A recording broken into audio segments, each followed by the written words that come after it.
Muy buenos días, amados. Quiero saludarles con la gracia y la paz de Cristo Jesús. Es un placer poder compartir con ustedes la palabra de Dios, esa palabra que nos edifica, esa palabra que construye nuestra fe, el fundamento de nuestra fe. Esa misma palabra que creó los cielos y la tierra cuando todo estaba sin forma y vacía. La Biblia ya en el inicio, en Génesis capítulo 1, nos muestra una tierra sin forma, vacía, desordenada, en abismo, con tinieblas, hasta que Dios dijo, haya luz. La palabra de Dios fue liberada y todo comenzó a ser creado, todo comenzó a tomar forma, todo comenzó a manifestar la gloria de Dios. Así es en la vida del hombre, así es en la vida de cada persona. Aunque nuestra vida muchas veces esté sin forma, aunque muchas veces esté complicada, cuando comenzamos a recibir la palabra de Dios, la gloria de Dios comienza a manifestarse. El poder de Dios comienza a obrar. La gracia de Dios comienza a desbordar. Porque su palabra trae exactamente eso. La palabra de Dios y Dios es lo mismo. Dios es su palabra. ¿Ok? Y cuando la palabra de Dios se manifiesta, los atributos de Dios, su gloria, su poder, su gracia, su favor, llegan a tu corazón cuando tu corazón recibe esa palabra como una tierra fértil, como una tierra deseosa de recibir una semilla poderosa que pueda fructificar al 100 por uno. Así que abrí tu corazón y recibí esta palabra. A mí me gustaría agradecer a Dios en esta mañana con una oración y quiero compartir contigo algo que yo sé que va a edificar tu vida poderosamente. Así que si vos estás allí viéndome, quiero aprovechar que mientras yo haga esta oración, compartí eso en tu Facebook, dale clic ahí en donde dice compartir, en donde dice me gusta y compartí con la gente para que la gente pueda conectarse, para que la gente pueda ver, porque de seguro hoy tu fe va a ser edificada con la palabra de Dios. Quiero pedirte que puedas compartir mientras yo haga esta oración. Amado Dios, yo te doy gracias por esta linda mañana que nos diste, por este lindo día y nuevo día que nos diste. Muchas gracias. Padre Celestial, nosotros reconocemos tu gracia, tu favor, tu bondad en nuestras vidas y en esta mañana queremos compartir tu palabra. Ella es tu palabra, Señor. Ella es poderosa. Ella no se limita a nuestra experiencia temporal. Ella excede toda experiencia que podamos tener. Ella está por encima de nuestra condición, por encima de nuestra experiencia. Por eso en esta mañana, Espíritu Santo de Dios, pedimos tu gracia y tu favor que nos lleve, Señor, a compartir, en mi caso, y a entender y recibir en el caso de mi hermano que está del otro lado, mi hermana que está del otro lado, que tu palabra edifique su corazón, edifique su fe, para honra y gloria del nombre de Cristo Jesús. Gracias te damos, Señor. Amén y amén. Muy bien, amados, yo quiero compartir con ustedes una palabra que va a edificar sus vidas. Y para eso quiero que me acompañen en el texto que se encuentra en Mateo capítulo 1 a partir del versículo 1. Mateo es el primer libro del Nuevo Testamento. El Nuevo Testamento comienza con los evangelios, los 4 evangelios de Mateo, de Marcos, de Lucas, de Juan, y el primero de ellos es Mateo, ¿sí? Entonces vamos a leer lo que dice en el primer capítulo de Mateo a partir del versículo 1 en adelante. Dice así: Libro de la genealogía de Jesucristo, hijo de David, hijo de Abraham. Abraham engendró a Isaac, Isaac a Jacob, y Jacob a Judá y a sus hermanos. Judá engendró de Tamar a Fares y a Sara. Fares engendró a Esrom y Esrom a Aram. Aram engendró a Aminadab, Aminadab a Naasón y Naasón a Salmón. Salmón engendró de Rahab a Booz, Booz engendró de Ruth a Obed, y Obed engendró a Isaí.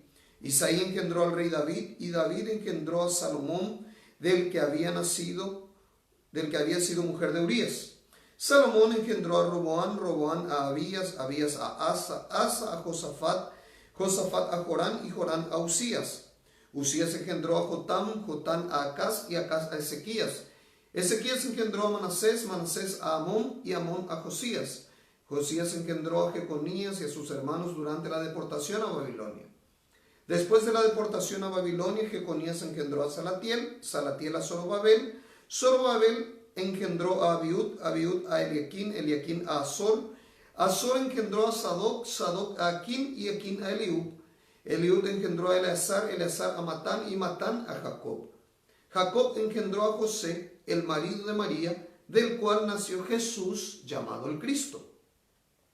De manera que todas las generaciones desde Abraham hasta David son 14 generaciones, y desde David hasta la deportación a Babilonia 14 generaciones, y desde la deportación a Babilonia hasta Cristo 14 generaciones.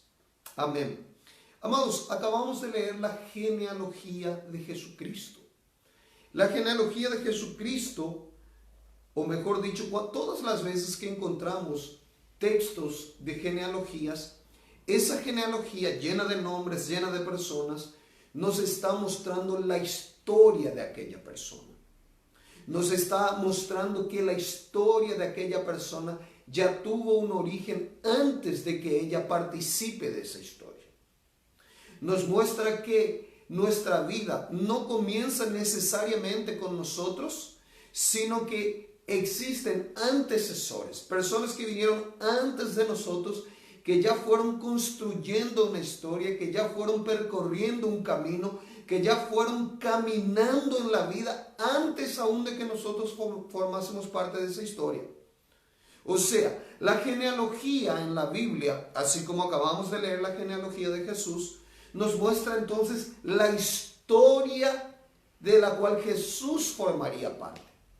La historia que hombres y mujeres, mucho antes de que Jesús se encarnase, Dios se encarnase en un cuerpo humano, naciese de María, antes de que Jesús se encarnase, el Verbo se hizo carne, Él ya tenía una historia que fue arquitectada, construida, caminada y percorrida por hombres y mujeres mucho antes de su encarnación. Eso nos muestra que Jesús tenía una historia constituida por hombres y mujeres que le antecedieron antes de su encarnación, antes de su venida a la tierra. O sea, Jesús tiene una historia, y ese es el título de mi mensaje: en la historia de Jesús. En la historia de Jesús. Ese es el título de mi mensaje. Y en esta mañana yo he leído un montón de nombres, porque como te dije, cada una de esas personas forman parte de la historia de Jesucristo, del Hijo de Dios que se encarnaría por el poder del Espíritu Santo y sería engendrado en el útero de María, una mujer de fe, gran mujer de Dios. Y entonces Jesucristo, antes de ese episodio de su encarnación, de su nacimiento, luego su ministerio, Él ya fue precedido por hombres y mujeres que ya formaban parte de su historia. Hemos leído cada uno de esos nombres. Amados, el Hijo de Dios tiene una genealogía, tiene una historia.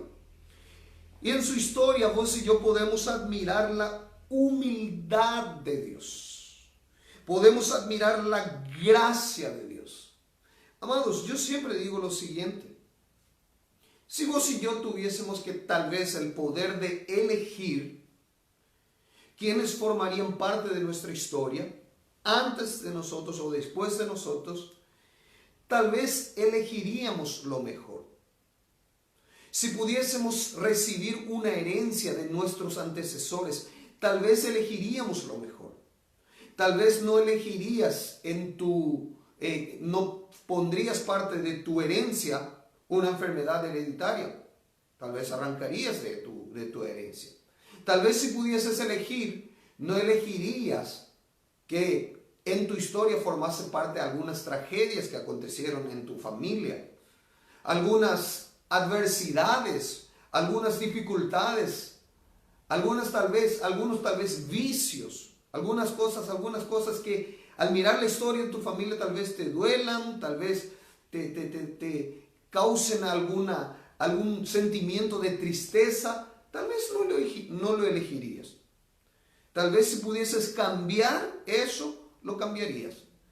Sin embargo, déjame decirte que Jesucristo, antes de su encarnación, Él eligió a hombres y mujeres con limitaciones, con defectos, con tropiezos, con dificultades.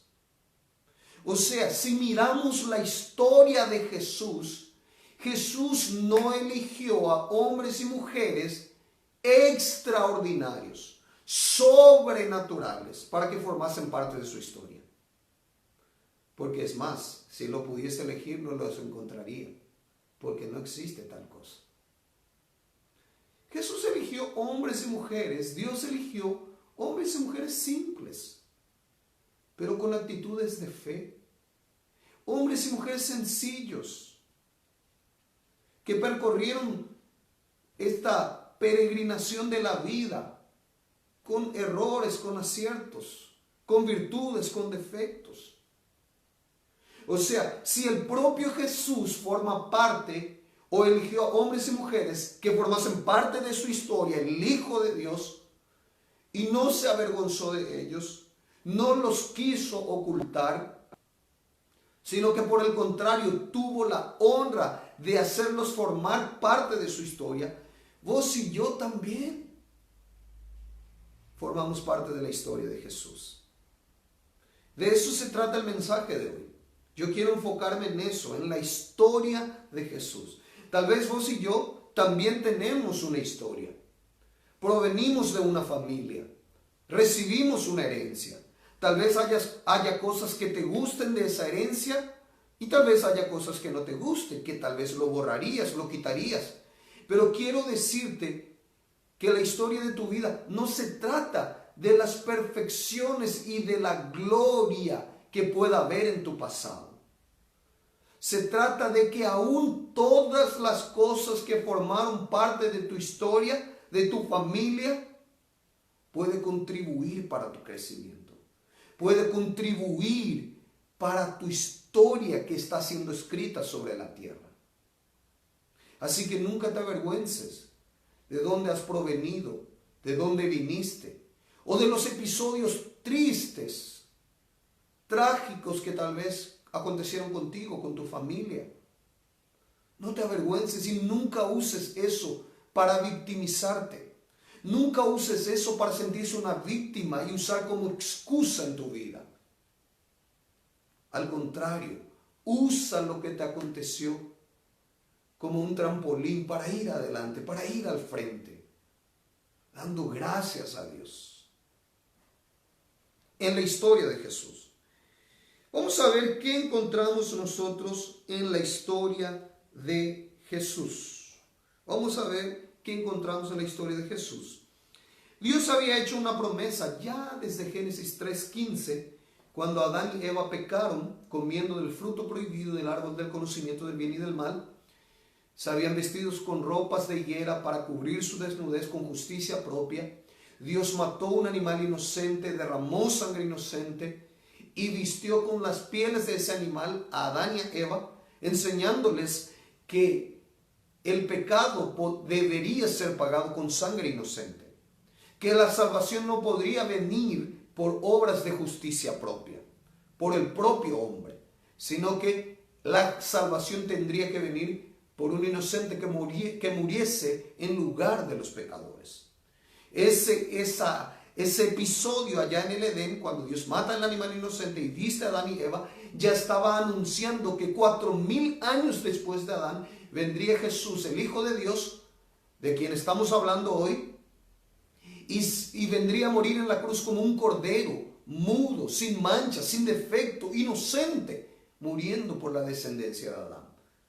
Hombres y mujeres pecadores, para darnos salvación. Salvación que no podríamos adquirir con nuestras obras, con nuestros méritos, con nuestra inteligencia, con nuestra fuerza, con nuestra experiencia, con nuestra sabiduría humana. Nunca sería suficiente. Así que Dios envió a su Hijo, que murió en nuestro lugar. A partir de allí, a partir de Génesis 3, versículo 15, Dios nos dio una promesa.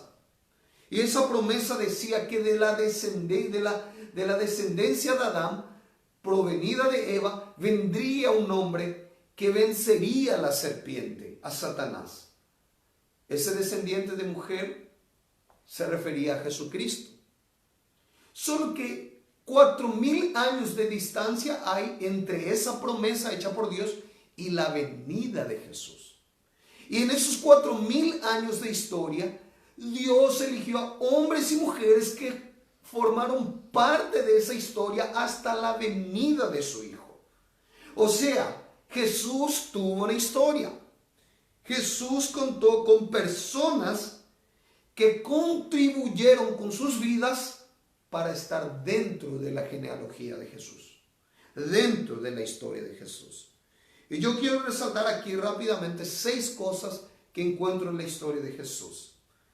Mi objetivo al enseñar esta palabra es que tu corazón pueda alentarse y mirar la belleza de tu Salvador. Es que puedas confiar en Él y puedas ver su eterno amor hacia tu vida. En la historia de Jesús. ¿Qué encontramos en la historia de Jesús? En primer lugar, en la historia de Jesús encontramos la esterilidad que se vuelve en fructificación. Lo primero que encontramos en la historia, en la genealogía de Jesús, la esterilidad se vuelve fructificación. Amados, Dios eligió a 3 mujeres en épocas diferentes que formaron parte de la historia de Jesús. Me refiero a Sara, a Rebeca y a Raquel. Sara, esposa de Abraham, con quien comenzó toda esta historia. Rebeca, esposa de Isaac, el hijo de Abraham. Y Raquel, el hijo de Jacob. El esposo de Jacob, mejor dicho, Jacob, hijo de Isaac, nieto de Abraham.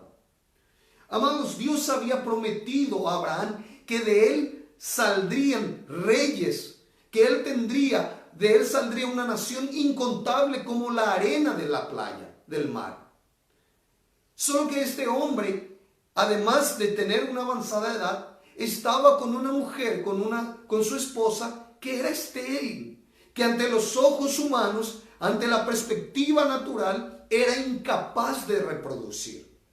Tenía esa limitación. Y sin embargo, Dios llamó a Abraham y le dijo: serás padre de multitudes. Y luego llamó a Isaac, e Isaac también se encontró con la misma circunstancia. Isaac se casó con Rebeca y por varios años Rebeca estuvo en la condición de estéril. Ellos habitaban juntos y ella no podía dar a luz, no podía tener un hijo. De la misma manera Raquel, la que era amada por Jacob, no podía tener hijos. Ya su hermana lo había tenido, sus siervos habían tenido, sus siervas, y ella no podía. Y Dios llamó propositadamente a mujeres que son esposas de esos patriarcas de la nación de Israel, Abraham, Isaac y Jacob, y los llamó en esa condición, los llamó estériles, siendo estériles. Dios no se fijó en sus habilidades naturales de dar a luz. Dios no se fijó en su capacidad natural de poder dar hijos. Dios las llamó a pesar de que eran estériles. En la historia de Jesús, yo veo que la esterilidad se transforma en fructificación, en fertilidad. Porque Dios con su poder tocó la vida de Sara, tocó el vientre de Sara y Sara dio a luz. Dios tocó el vientre de Rebeca y Rebeca dio a luz. Dios tocó el vientre de Raquel y Raquel dio a luz a José y a Benjamín. En la historia de Jesús nosotros vemos que la esterilidad se cambia en fructificación. Es decir, lo que no era, ahora puede ser. El que no podía, ahora sí puede. A Sara le dijeron: no puedes, a tal punto que ella pensó que no sería con ella la promesa hecha por Dios y ofreció a Agar, su sierva, a su esposo Abraham, para que de Agar tuviese un hijo. Porque ella pensaba que ya no podía.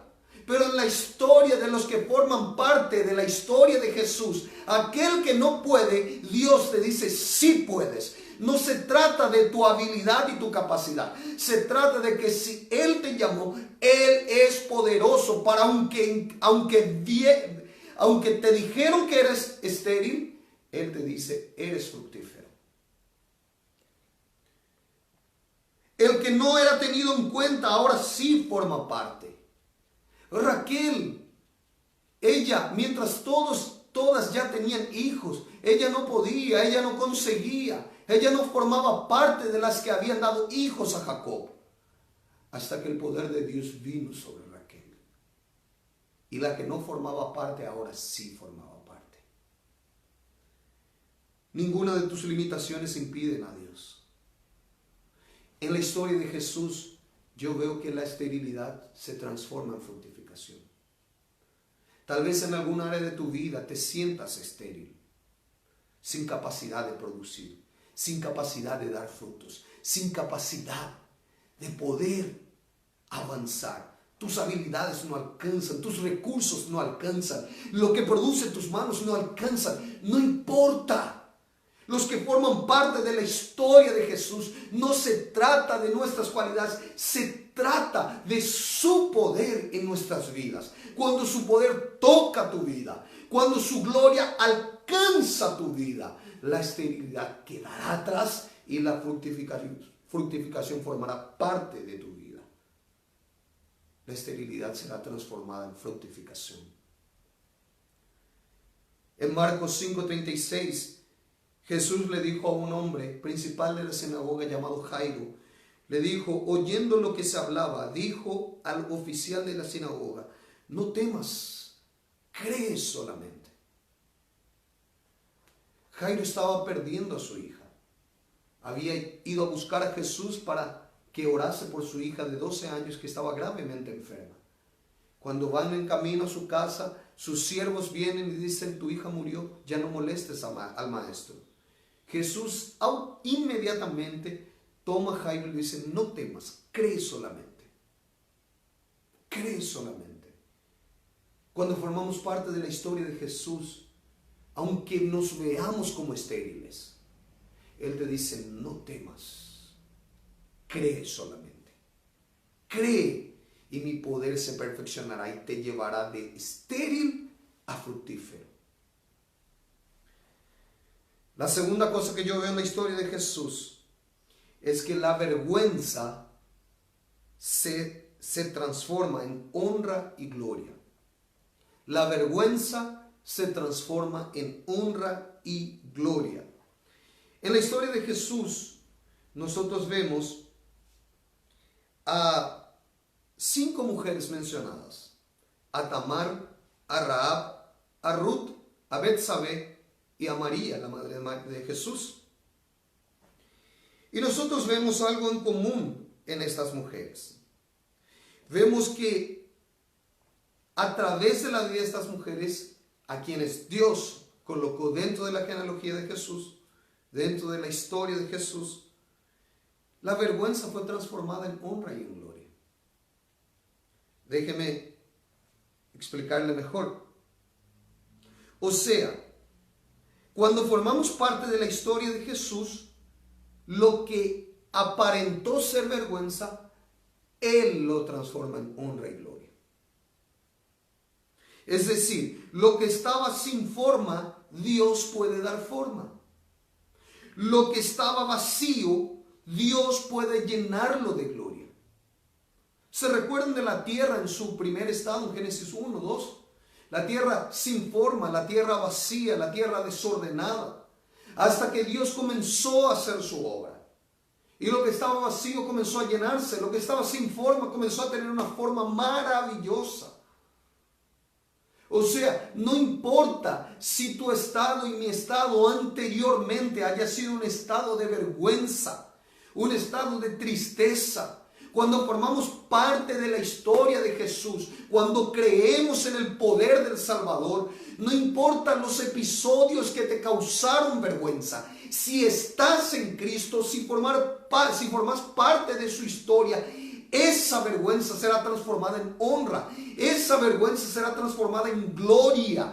Aquello que un día fue motivo de tristeza, de burla, será un motivo de gran alegría por la transformación y el poder de Dios. Tamar había sido olvidada por su suegro Judá. Tamar había sido colocada en ropas de viudez, esperando que el tercer hijo de Judá la tuviese y diese a luz un hijo, conforme a las leyes y tradiciones de Israel en el Antiguo Testamento.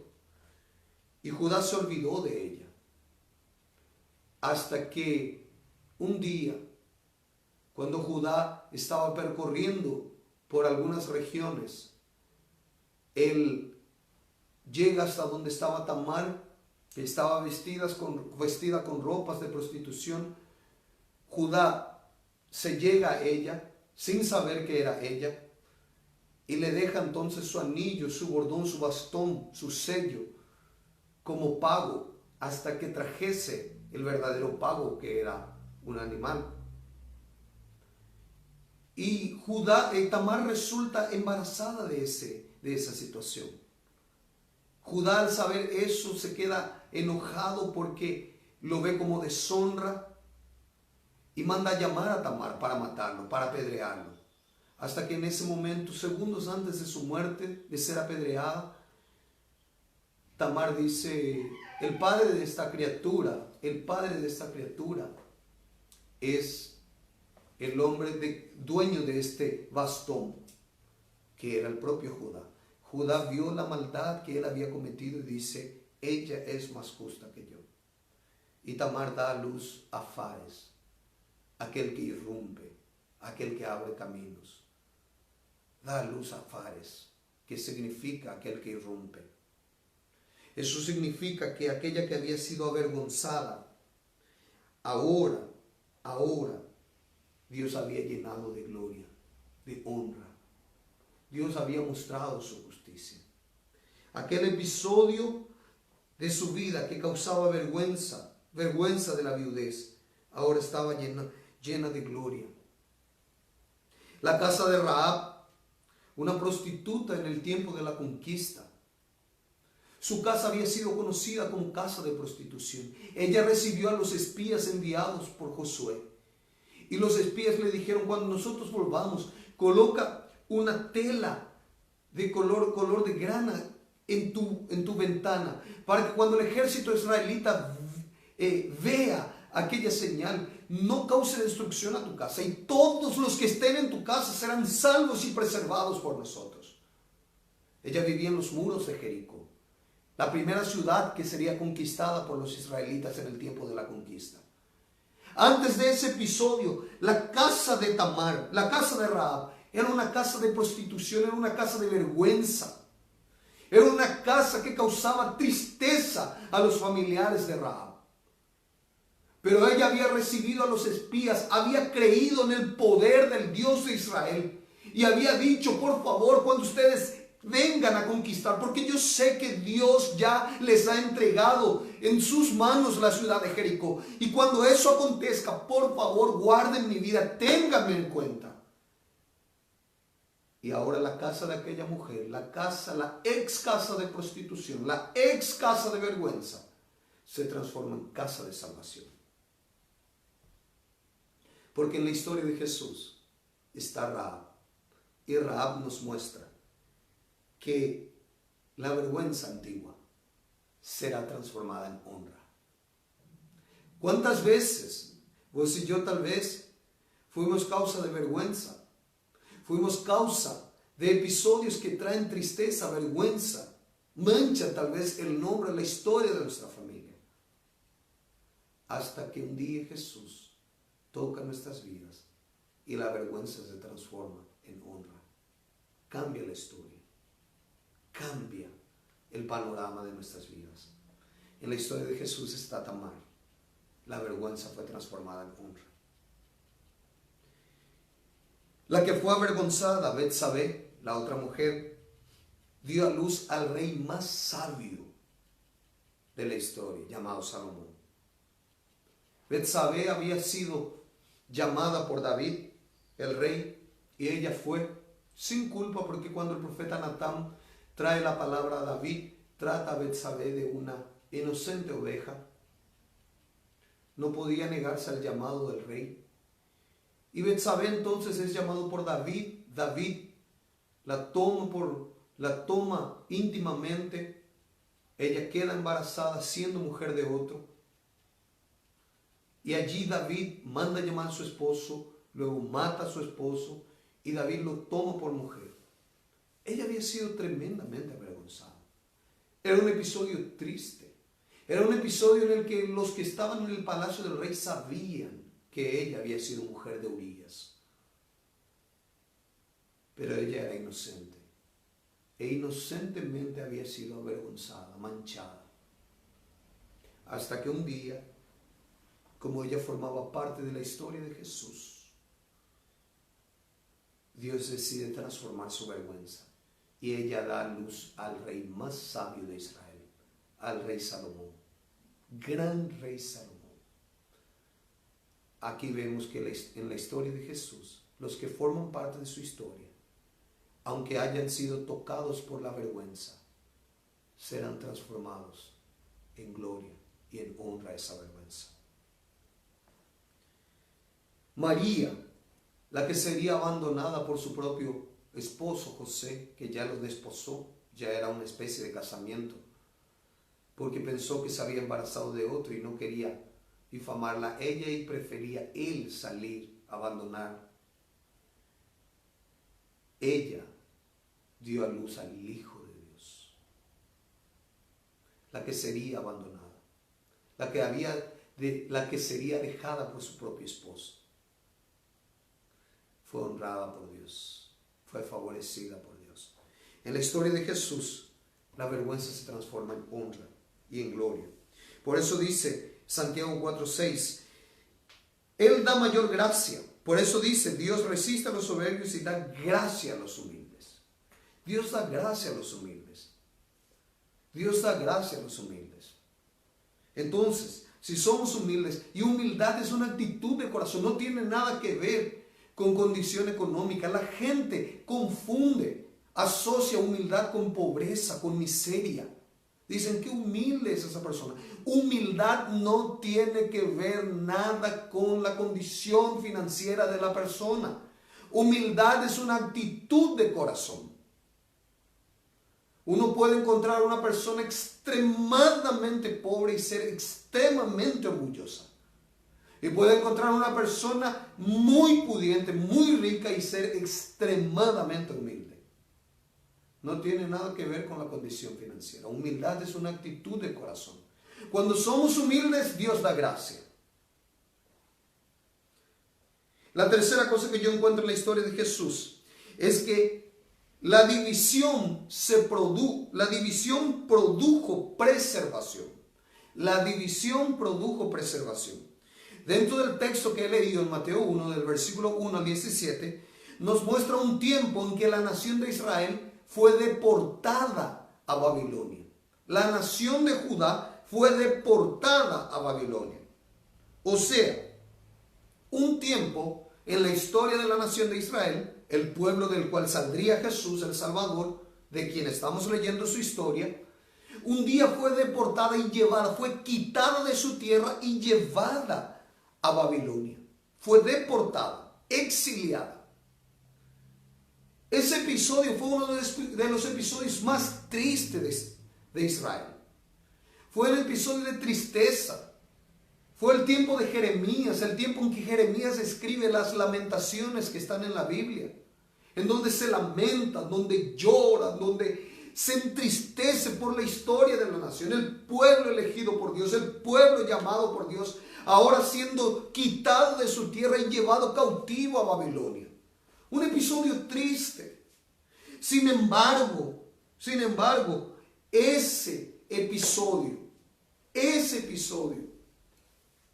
hizo con que Dios preservase aún en Babilonia un pueblo que volvería para restaurar los templos de la nación, las murallas de la nación y la nación en sí. O sea, aunque ante sus ojos ellos pensaban que ya lo habían perdido todo, que ya habían perdido su gloria, que ya habían perdido todo, ese episodio no fue el final. Aún en medio de esa división, aún en medio de ese dolor, aún en medio de esa situación, Dios preservó un remanente que estaría restaurando la nación de Israel. Y eso encontramos en la historia de Jesús. Por eso nos habla del tiempo de la deportación. Lo que yo quiero decirte en esta parte es, no llores por algunas cosas que pierdes. Dios te está preservando para un propósito mayor. No llores. Aunque no entiendas, Dios está en el control. Aunque parezca que estás perdiendo, Dios está en el control. Confía, Él tiene un propósito y lo va a cumplir. En ese tiempo del exilio, de la deportación, habían falsos profetas que decían, no cedan ante Babilonia, no se rindan porque Dios dijo que nos quedaríamos aquí. Y el profeta Jeremías decía, ríndanse a Babilonia porque Dios dijo, 70 años quedarán cautivos en Babilonia y luego los volveré a traer. Ya Jeremías estaba anunciando el tiempo de deportación. Pero también el tiempo de la vuelta, el tiempo del retorno, el tiempo de volver a tener gloria, el tiempo de volver a recibir aquello que Dios tenía. O sea, esa deportación, esa pérdida no sería eterna, sería temporal, sería circunstancial, sería momentánea. Luego ellos volverían al propósito, volverían a la tierra de Israel. En la historia de Jesús, nosotros vemos que aunque pierdas, aunque algo en tu vida se pierda, Dios está obrando para preservar algo en tu vida. Eso encontramos en la historia de Jesús. Por eso Romanos 8:28 dice, sabemos que a los que aman a Dios todas las cosas cooperan para bien. Esto es para los que son llamados conforme a su propósito. Todo coopera para tu bien. No importa si aparentemente hayas perdido aquello. Todo coopera para tu bien. La cuarta cosa que encuentro en la historia de Jesús es que aunque comiences mal, puedes terminar bien. Aunque comiences mal, puedes terminar bien. Uno de los nombres que leímos en Mateo 1, del 1 al 17, es el nombre de Manasés. El nombre de uno de los últimos reyes de Judá. Este rey fue el rey más perverso de Judá. Fueron terribles sus actos. Fueron irrepetibles sus acciones. Un rey que trajo tanto mal a su nación. Un rey que hizo caer a toda su nación en idolatría. Un rey que hizo olvidar la memoria de Dios en sus tiempos malos y llevó a su pueblo a confiar en ídolos en vez de confiar en Dios. Un rey que se autodestruía con la vida que vivía. Y la Biblia dice que al final de sus días, aunque ya el juicio y la sentencia estaba decretada sobre Judá, que iría a cautiverio, la Biblia dice que Manasés se arrepintió. La Biblia dice que en sus últimos días él se arrepintió y su corazón se volvió a Dios. Ese Manasés está dentro de la genealogía de Jesús. Ese Manasés forma parte de la galería de nombres de los que antecedieron a Jesús. Está dentro de su historia. ¿Saben por qué? Porque aquellos que están en la historia de Jesús, aunque hayan comenzado mal, ellos pueden terminar bien.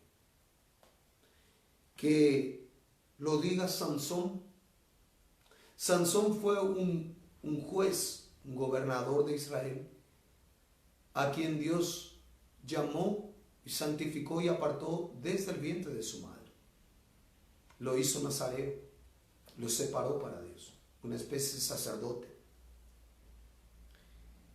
Y Sansón había nacido para vencer a los filisteos, para matar a los filisteos que estaban oprimiendo a los israelitas.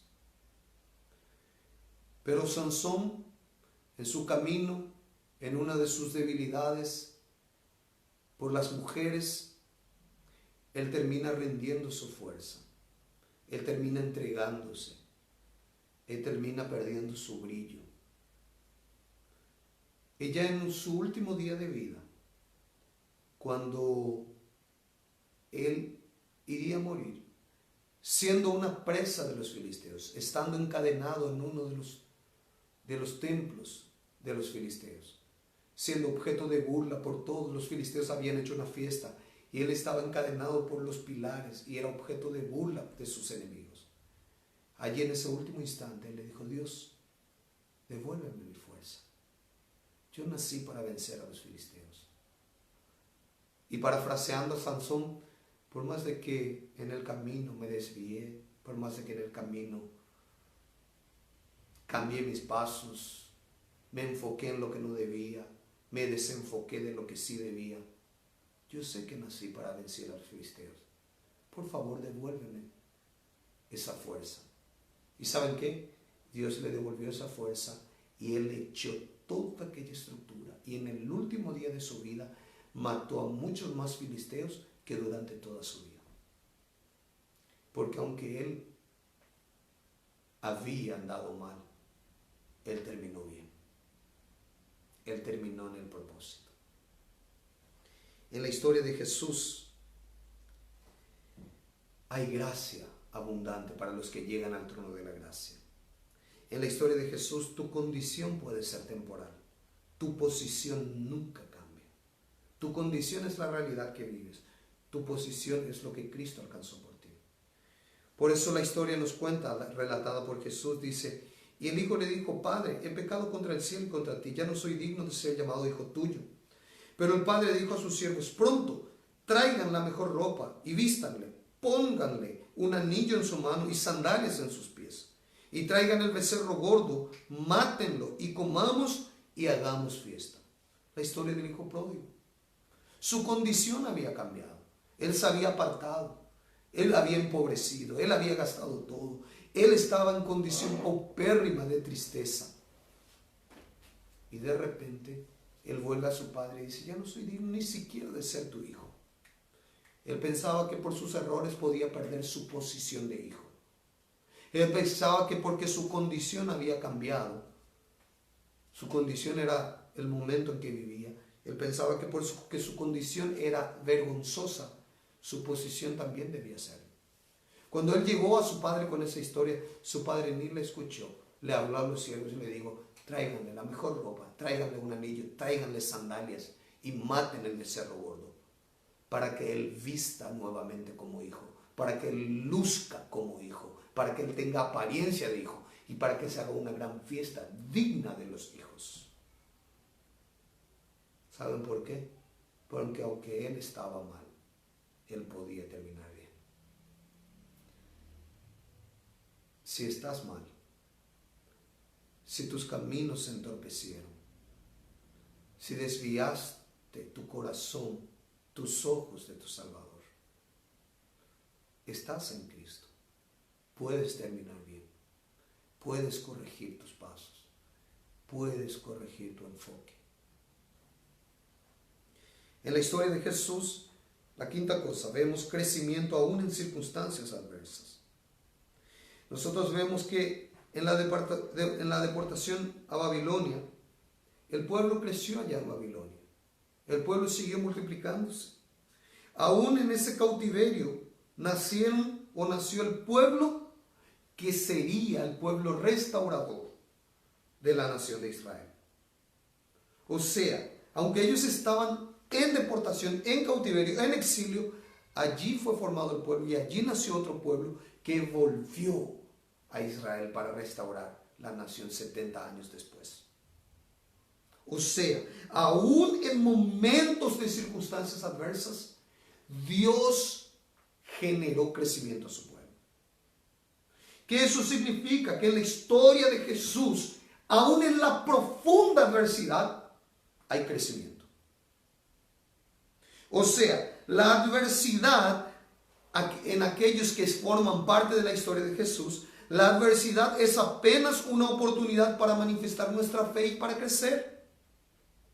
La Biblia nos cuenta la historia de Israel cuando estaba en el cautiverio de Egipto, en el exilio egipcio, y dice en Éxodo 1, 10 al 12, procedamos pues astutamente con él, no sea que se multiplique y en caso de guerra sea también uno de los que nos odian y pelee contra nosotros y se vaya de la tierra.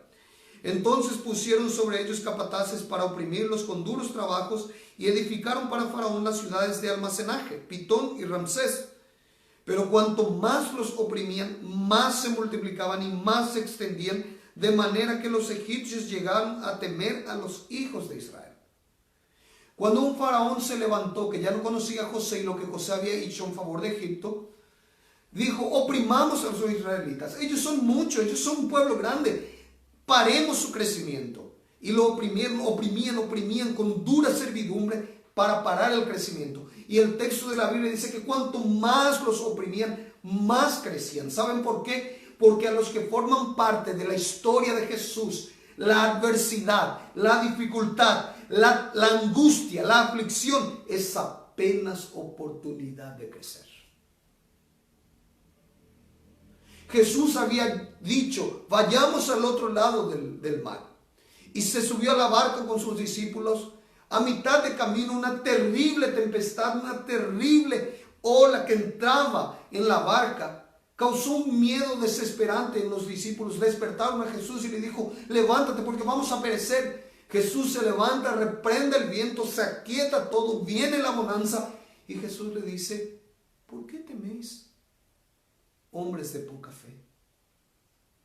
Jesús ya había dicho que irían al otro lado. Esa dificultad era apenas una oportunidad no de temer, sino de manifestar la fe. Los que forman parte de la historia de Jesús, no significa que tu vida va a ser sin trabas, sin dificultad, sin problemas, sin adversidad. Significa que la dificultad, la adversidad, será una oportunidad para que tú manifiestes la fe, porque el justo vivirá por la fe. En la historia de Jesús, la adversidad es una oportunidad de crecimiento. Y lo último que yo apunté aquí es que en la historia de Jesús, el que pierde derechos gana el propósito. El que pierde derechos gana el propósito. La genealogía de Jesús termina hablando de José, esposo de María. José fue un hombre que perdió el derecho del placer sexual con su esposa. Él no la conoció, no conoció a María hasta después del nacimiento de Jesús. Después del nacimiento de Jesús, José sí pudo tener intimidad con María y tuvieron más hijos e hijas. Pero antes, él perdió el derecho del placer sexual. A nadie le gustaría eso. A ningún recién casado le gustaría decir: bueno, te vas a casar con tu esposa, pero por un tiempo no podrás tener intimidad con ella. No sería una buena idea para un recién casado. José se despojó de ese derecho.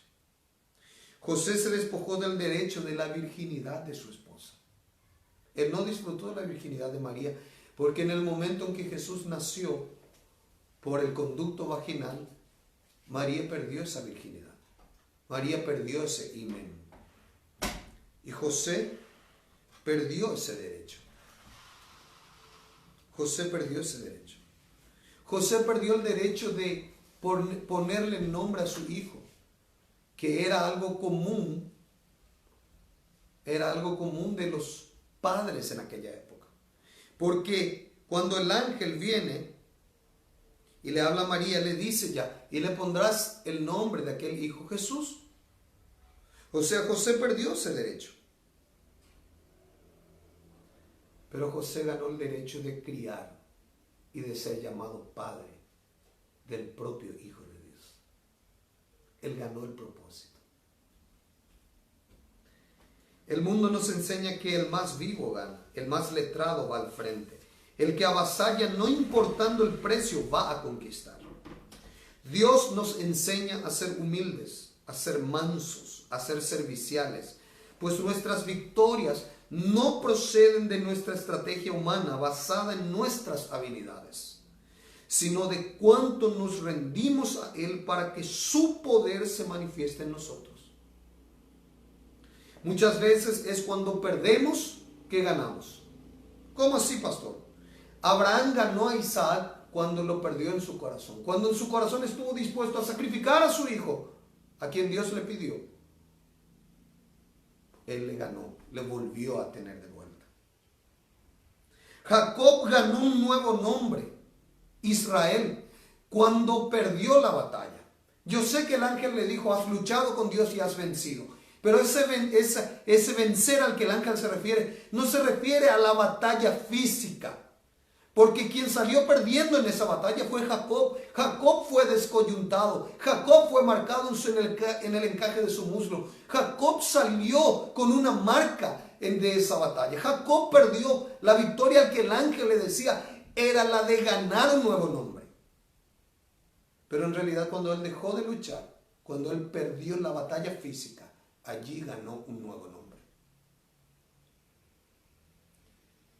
Jesús ganó la victoria sobre el pecado, sobre la muerte y sobre Satanás cuando perdió su vida. Eso nos muestra que muchas veces cuando perdemos algo es en realidad cuando ganamos. Si alguien habló mal de ti, cuando perdés el derecho de defenderte, es realmente cuando ganas.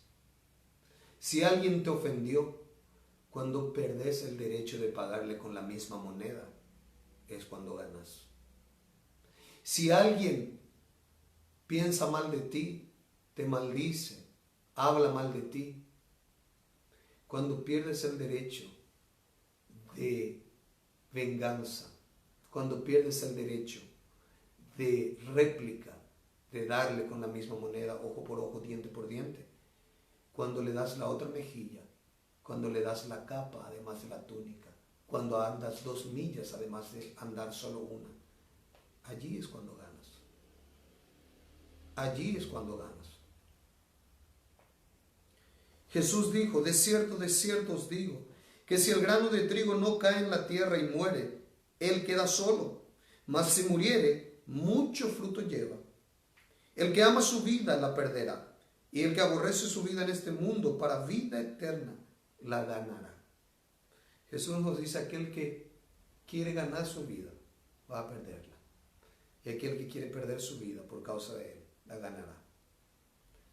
Aquí está hablando de la rendición de nuestra alma, esa alma que a veces quiere defenderse, quiere reivindicar sus derechos, quiere hacer todo a su manera, quiere hacer a la fuerza. Aquella alma que no se rinde ante las cosas nuevas. Aquella alma que no se rinde ante el entendimiento de otros tiempos que Dios tiene para tu vida. Tu alma solo quiere todo a la manera antigua, todo como ya estás acostumbrado, todo de tu manera o si no, no se hace. Cuando tu alma se rinde, cuando tu alma pierde, es cuando en realidad ganas. La rendición de tu alma produce victoria en tu espíritu.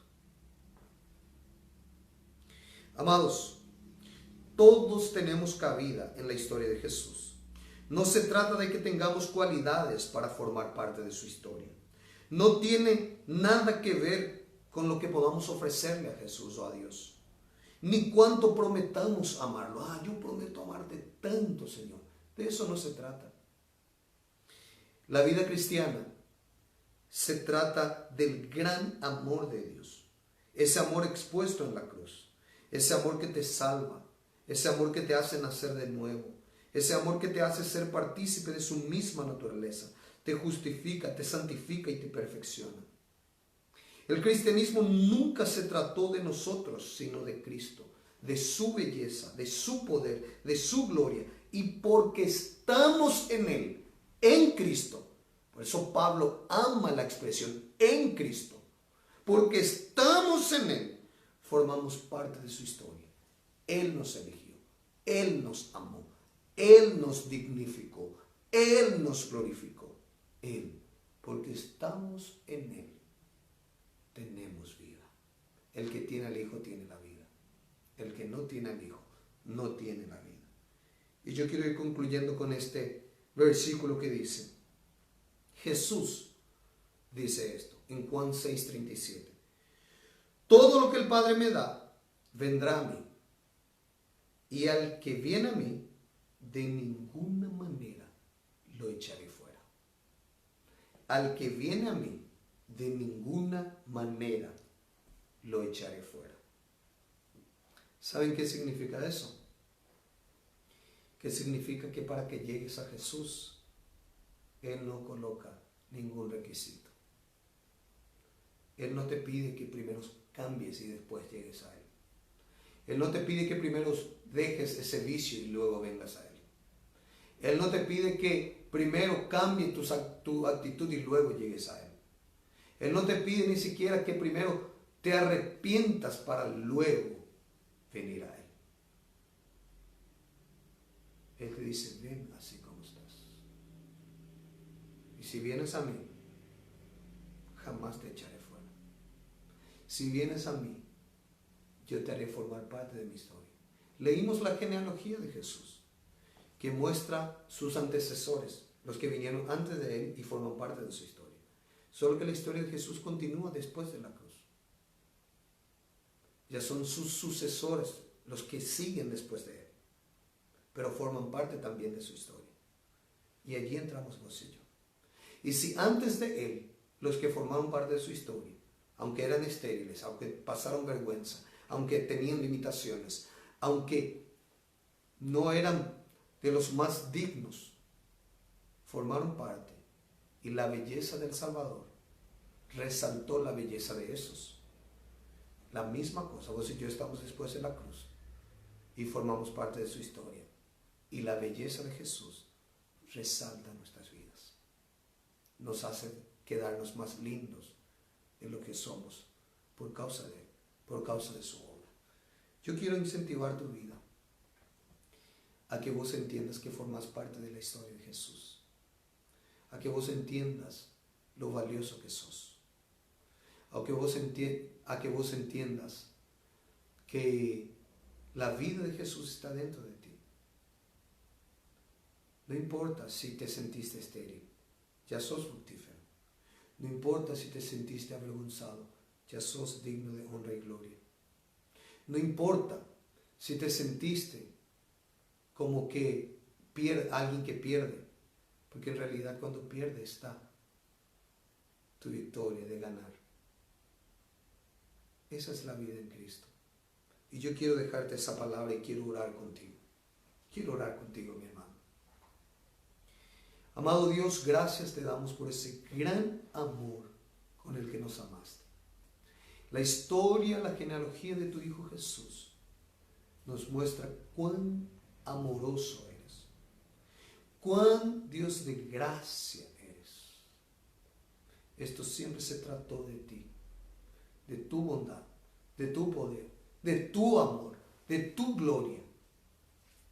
Y nosotros te damos gracias. En esta mañana, Señor, yo oro para que cada uno de nosotros podamos ver la belleza del Salvador, podamos ver la gloria de nuestro Señor y podamos recibir por la fe todo aquello que nos pertenece por formar parte de la historia de Cristo, por estar en la historia de Jesús, de recibir la sanidad que Él conquistó, de recibir la prosperidad que Él conquistó, de recibir la paz que sobrepasa todo entendimiento, de recibir la sabiduría de lo alto, de recibir la gracia divina, de recibir el poder transformador, de recibir la protección celestial, de recibir la mente de Cristo, de recibir todo aquello que nos pertenece en Cristo. Gracias yo te doy, Señor. Yo bendigo la vida de mis hermanos y declaro que su condición es apenas un momento para manifestar su fe y que su posición de justicia es lo que él y ella verdaderamente es.